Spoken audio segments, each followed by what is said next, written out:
Hello friends, welcome to CSIR study point.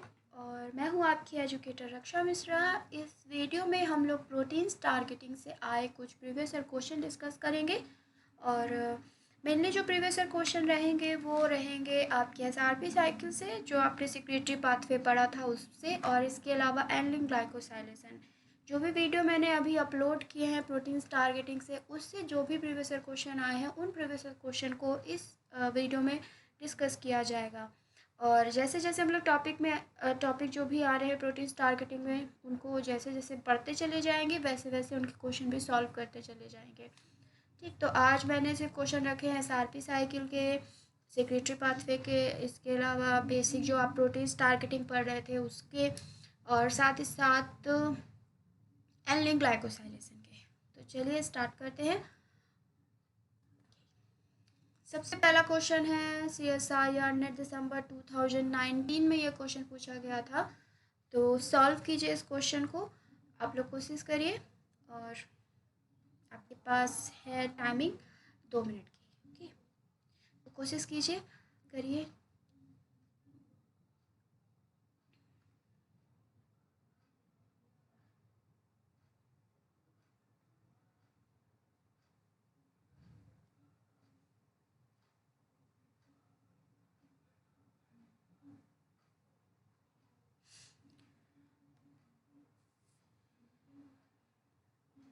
थोड़ा ध्यान से पढ़िएगा, ये चीज़ मैंने आपको वीडियो में बताई है। सारे पॉइंट जो भी हैं आप आसानी से समझ लेंगे कि इसमें करेक्ट स्टेटमेंट कौन सा है।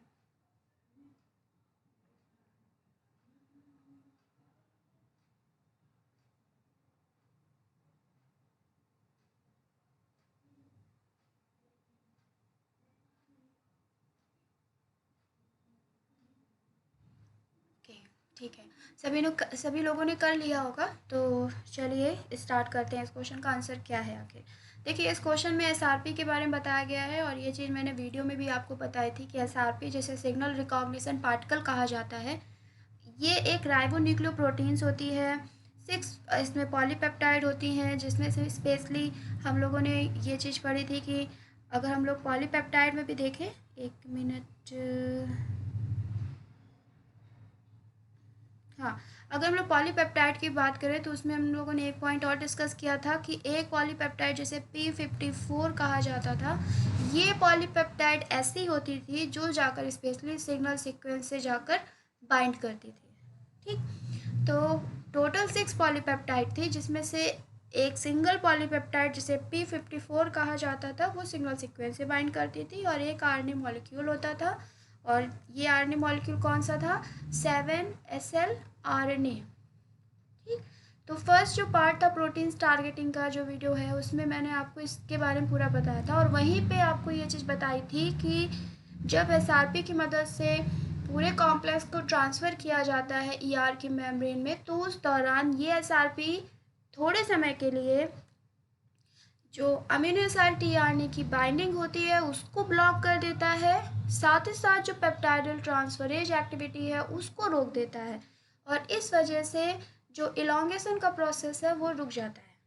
ठीक, तो इस क्वेश्चन में अगर आप देखिए तो ए स्टेटमेंट सही है, इलॉन्गेशन ऑफ पॉलीपेप्टाइड चेन, ये बिल्कुल ठीक है। सेकेंड जो स्टेटमेंट इन्होंने कहा, mRNA loading on to the ribosome, अगर आप इस स्टेप के बारे में देखें तो ये इनिशिएशन का स्टेप है। जब आप प्रोटीन सिंथेसिस पढ़ते हैं, प्रोटीन सिंथेसिस का वीडियो भी आपको मेरे चैनल मिल जाएगा। तो जब आप प्रोटीन सिंथेसिस पढ़ते हैं तो वहाँ पर इनिशिएशन के दौरान ये वाला स्टेप आप देखते हैं। और उसके बाद जो सी स्टेटमेंट है, जहाँ पर उन्होंने कहा है कि assembly of 60S and 40S ribosome particle, ये भी इनिशिएशन का ही स्टेप है, और साथ ही साथ इनिशिएशन फैक्टर्स की बाइंडिंग, ये भी इनिशिएशन का ही स्टेप है। तो SRP जो है ये इनिशिएशन को ब्लॉक नहीं करता। और फिर भी चलिए, आपको अगर कुछ भी नहीं याद आ रहा है तो आप थोड़ा सा ये चीज़ सोचिए कि जब फ्री राइबोसोम के थ्रू साइटोसोल में प्रोटीन सिंथेसिस स्टार्ट होता था, तो उस दौरान जब प्रोटीन्स बनती थी वहाँ पर अगर को ट्रांसलेशनल प्रोटीन्स टारगेटिंग स्टार्ट होती थी, उसके पीछे का कारण ये था कि उसमें ये सिग्नल सीक्वेंस जो था वो जनरेट हो जाता था। ठीक, सिग्नल सीक्वेंस के बारे में सभी ने पढ़ा है कि हाइड्रोफोबिक अमीनो एसिड का एक पैच आ जाता है, 10 से 15 अमीनो एसिड का एक पूरा पैच होता है। उससे पहले कुछ पॉजिटिवली चार्ज अमीनो एसिड होते हैं और क्लीवेज साइड पे शॉर्ट साइड चेन के अमीनो एसिड देखे जाते हैं। ठीक, अब अगर आप ये चीज़ सोचिए कि अगर यहाँ पर इनिशिएशन को ही रोका जाता, जैसे मान लीजिए SRP है और वो इनिशिएशन को रोक रहा होता, तो क्या ये सिग्नल सीक्वेंस जनरेट हो पाता? नहीं होता ना।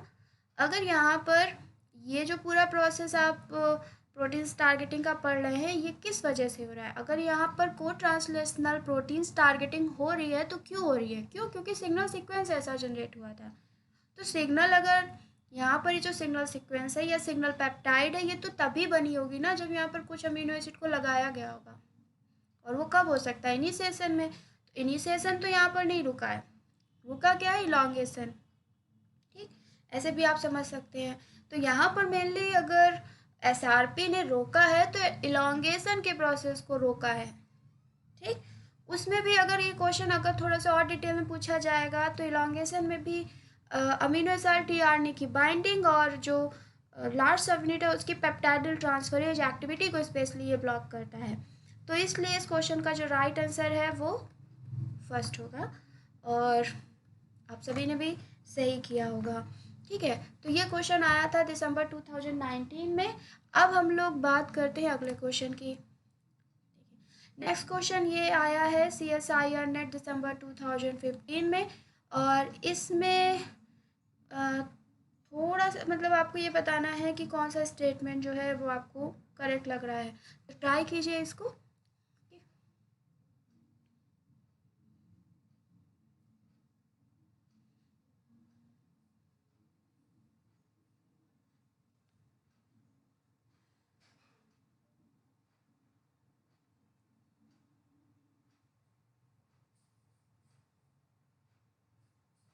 ओके, ठीक है, सभी ने कर लिया होगा।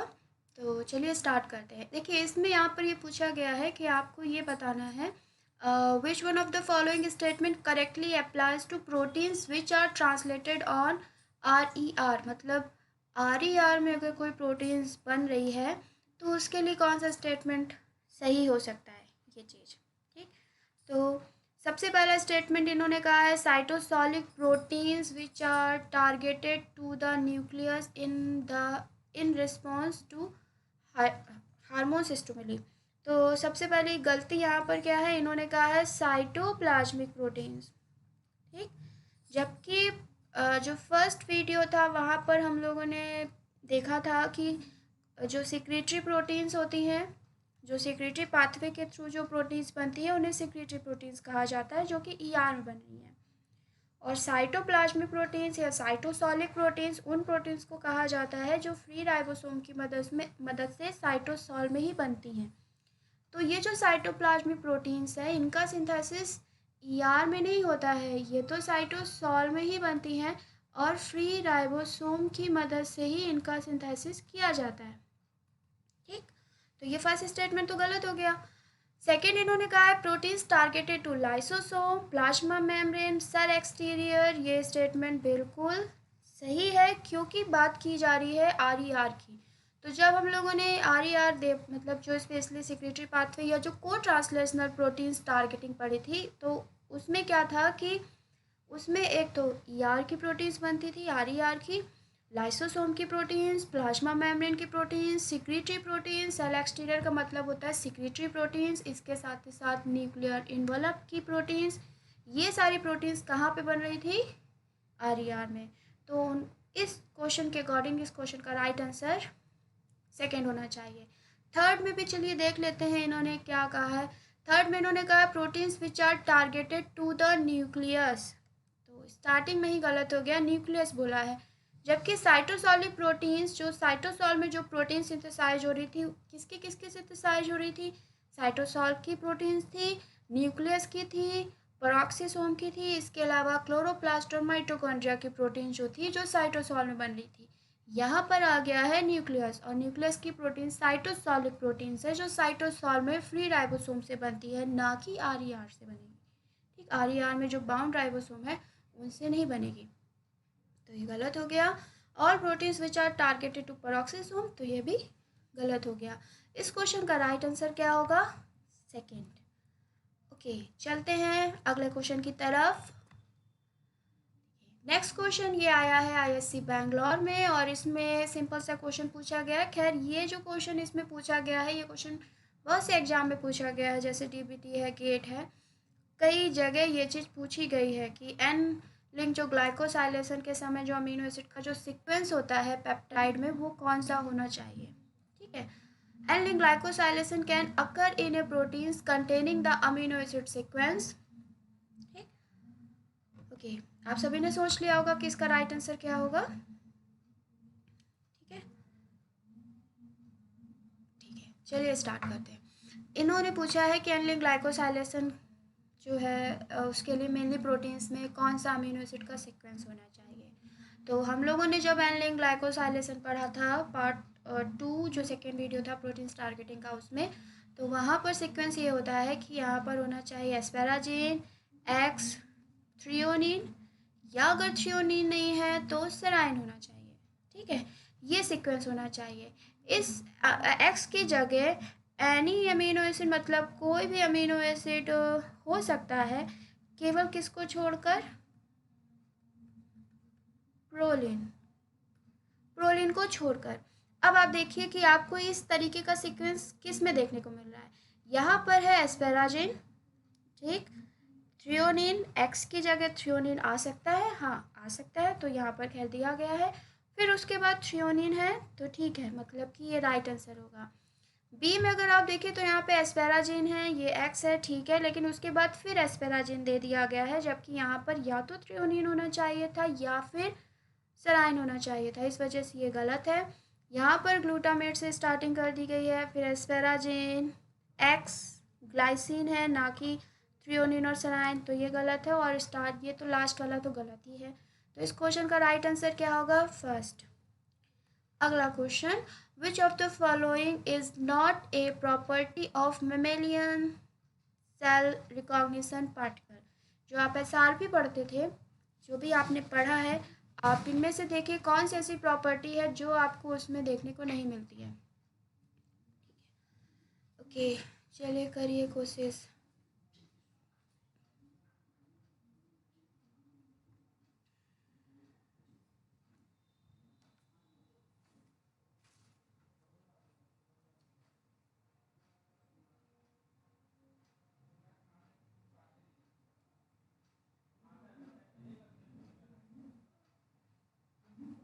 ओके, ठीक है, चलिए स्टार्ट करते हैं। इसमें से ऐसी कौन सी प्रॉपर्टी है जो आपने एसआरपी में नहीं पढ़ी? फर्स्ट इन्होंने कहा है it target nascent secretory polypeptide to the RER। ये तो हम लोगों ने बिल्कुल स्टार्टिंग में ही पढ़ा था, तो ये तो प्रॉपर्टी होती ही है, तो ये आंसर फिर नहीं हो सकता। It binds to signal sequence of secretory proteins, ये भी सही है, ये भी सही है। It contain both RNA and several proteins, ये भी ठीक है। अगर RNA की बात की जाए तो 7 SLRNA और प्रोटीन्स मतलब टोटल यहाँ पर 6 पॉलीपेप्टाइड थी, तो ये भी पूरा ठीक दिया है। It contain signal peptidase activity, क्या इसके पास कोई ऐसी एक्टिविटी थी जिसकी मदद से ये सिग्नल सीक्वेंस को कट करता था? नहीं थी, तो यही इस क्वेश्चन का राइट आंसर है। ठीक, एक मिनट, हाँ, तो इस क्वेश्चन का जो राइट आंसर है वो होगा it contain a signal peptidase activity. Next question है SRP selectively recognise ER signal sequence on newly synthesised proteins, this is an outcome of. तो आपको बताना है कि यहाँ पर स्पेशली एसआरपी जब सिग्नल सीक्वेंस के साथ इंटरेक्ट करता था तो वहाँ पर कौन सा इंट्रैक्शन आपको देखने को मिलता है, जो आपको पार्ट 1 में मैंने बताया था, आपको उसी इंट्रैक्शन के बारे में बताना है। ठीक है, हो गया, सभी का हो गया होगा, चलिए ठीक है। यहाँ पर इन्होंने बताया है कि मतलब जो एसआरपी है वो किस तरीके से सिग्नल सीक्वेंस को रिकॉग्नाइज करता है, स्पेशली यहाँ पर कौन सा इंट्रैक्शन देखने को मिलता है। तो फर्स्ट वीडियो में हम लोगों ने डिस्कस किया था कि यहाँ पर स्पेशली हाइड्रोफोबिक इंट्रैक्शन होता है, और मेनली जो पॉलीपेप्टाइड होती है एसआरपी की वो होती है P54, जिसमें स्पेशली एक M डोमेन होता था, और उस एम डोमेन में हाइड्रोफोबिक अमीनो एसिड की साइड चेन एक्सपोज्ड होती रहती थी, जिसकी मदद से ये जो एम डोमेन में हाइड्रोफोबिक अमीनो एसिड हैं वो जाकर जो हाइड्रोफोबिक पैच आया है सिग्नल सीक्वेंस में उसके साथ इंटरेक्ट कर पाते थे। और मेनली यहाँ पर जो इंट्रैक्शन होता था वो हाइड्रोफोबिक इंट्रैक्शन ही होता था। तो ये कुछ क्वेश्चन थे एसआरपी से रिलेटेड या सेक्रेटरी पाथवे से रिलेटेड और एल्निन ग्लाइकोसाइलेशन से रिलेटेड, जो भी टॉपिक मैंने अभी तक आपको पढ़ाया उससे रिलेटेड आए कुछ प्रीवियस ईयर क्वेश्चन है। ओके, तो आज के लिए इतना ही रखते हैं। Thank you so much. और अगर आपको मेरा वीडियो पसंद आया है तो इस वीडियो को लाइक करना, शेयर करना और चैनल को